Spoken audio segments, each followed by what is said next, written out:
li nga xamante ne moom lañ yor di cheral vie bi dund bi père de famille yi nga naj leen xooj leen étudiants yi nga téye leen di tardel seeni bourse ay forces de défense et de sécurité di génnee école police nga téye seen salaire bloqué ko. Pêcheurs yi ils ne sont pas contents il y a des récriminations partout les gens ne sont pas contents ba pare nga jàpp nit ñi di leen tëj ay kaso moo tax ma ne dëkk bi tey situation bu mu toll benn nit moo ñu ko yóbbee. mooy l'actuel premier ministre c'est lui qui a fait cette déclaration. En face de tous les Sénégalais.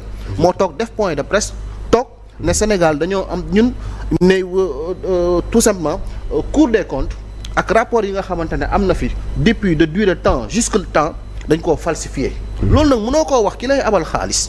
nga ne ko yow mi ñu doon abal xaalis documents yi ñu la doon jox yëpp ay faux la kooku kon ne di la jox FMI tamit quel que soit alpha lu nit mën a dal ci kawam tey war nga mën a xam ne yow tey Mouhamed yow mii boo ma doon lebal xaalis di ma lebal xaalis tombé documents yi ma la doon jox ñu ne la faux la keneen bu ñëwee remplacer ma ne dalay leb di nga ne ko ah non parce que sa prédécesseur nee na documents yi ma doon jox ay faux la donc il va falloir que moom mu toog wax sénégalais yi fan la leen jëmee mu toog wax sénégalais yi tamit dëgg nga wax dëgg right parce que sànq jëwrin muy wax ne dëkk kenn du ko yoree affaire de guerrier affaire de taxaw tànkaafu diplomatie la de ci dafa am loo xamante ne tey moom la àndal moo tax wala ngay ñëg moo tax président Bougane wax na leen ko fi président Bougane nee na leen yéen di ngeen sukk di ngeen raam ci kanamu FMI sénégalais yi gis ko président Bougane nee na leen yéen a waxoon franc CFA dootu leen ko waxati président Bougane nee na leen yéen a waxoon affaire de homosexualité da ngeen ci delluwaat ginnaaw lépp lu ngeen waxoon di ngeen ko delluwaat ginnaaw di ngeen négocier di ngeen sukk di ngeen raam et nous à Gëm Sa Bopp notre position a toujours été tranchée là-dessus.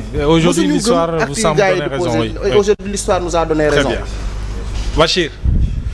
Mohamed. Fonds monétaire international man daal fii daal Adama Fall rek a fi joxe gum solution. Mohamed. Marche. Mohamed gis nga daal marche jéggalu. benn solution daal bi Adama joxe. waaw marche jéggalu. waaw man ànd naa si. Sori diagnostiqué na ñëpp diagnostiqué nañ mais Adama moom. bu ñuy dégg daa war a jéggalu ci biir bureau bi. mais FMI grave dina ko def ci communiqué bi. non c'est que en fait xam nga cette affaire elle a été quelque chose de très mal géré et effectivement man quand le premier ministre a fait sa déclaration devant Abdourahmane Sarr devant Al Amin Lo et bizarrement le ministre de la justice d'alors. waaw le ministre de la justice d'alors et bizarrement sans le ministre des finances. waaw ñëpp doon ko xaar. sans le ministre des finances ce jour-là j'ai signé une chronique j'ai dit Sonko n'aime pas le Sénégal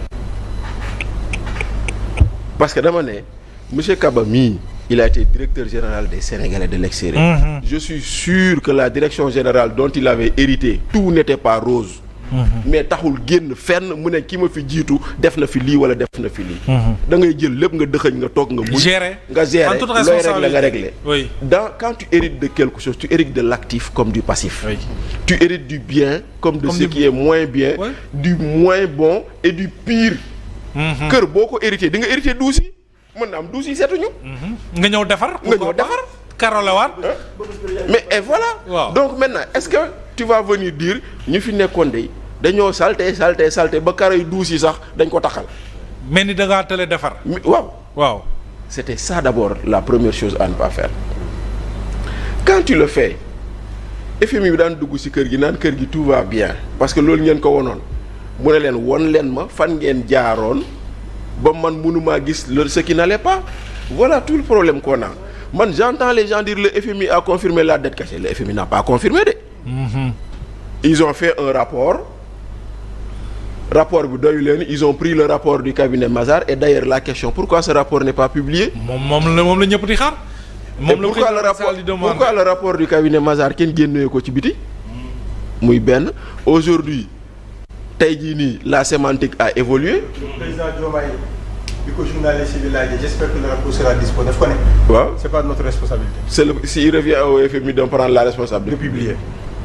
loolu la wax. Maintenant aujourd'hui tey jii nii la sémantique a évolué. Même en écoutant le ministre Abdourahmane Sarr répondre la sémantique a évolué. On avait parlé de problèmes systémiques. On avait parlé maintenant de déclaration erronée.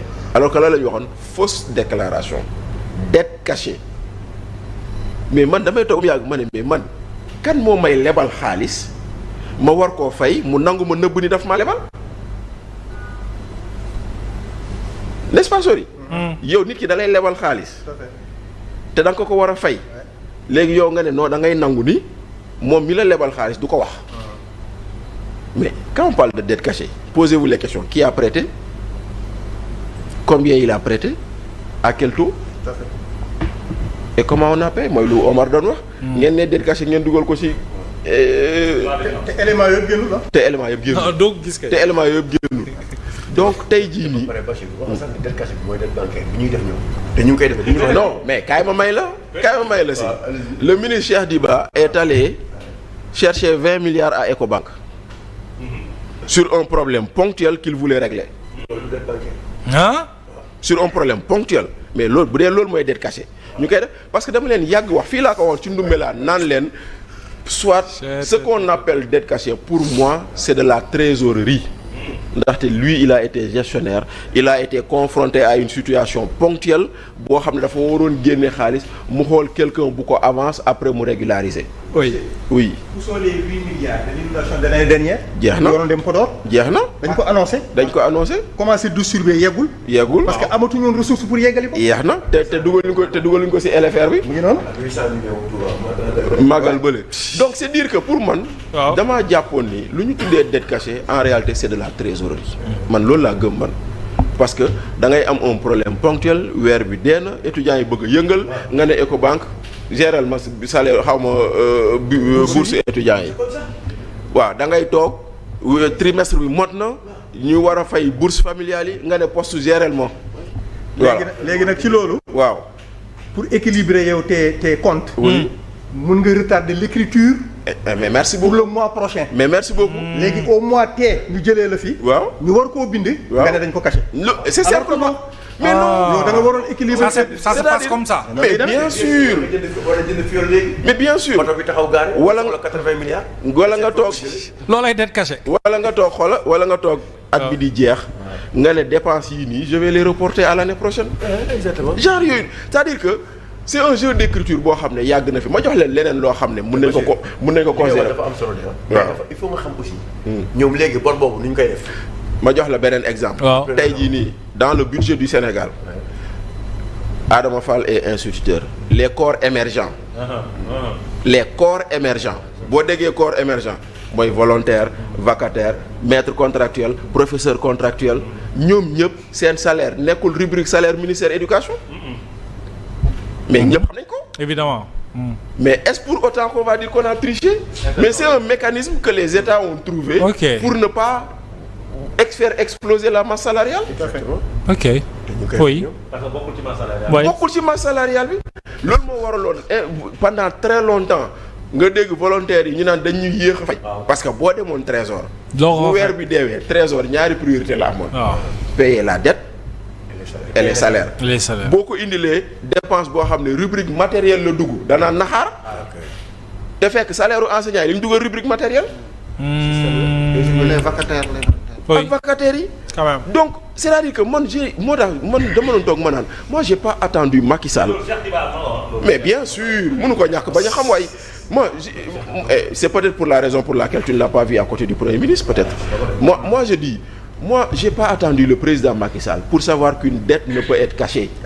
Man du Macky Sall moo ko wax pour ma nangu ko dama ko wax avant Macky Sall. Bien sûr. Je me suis toujours dit que c'était pas possible de cacher une dette.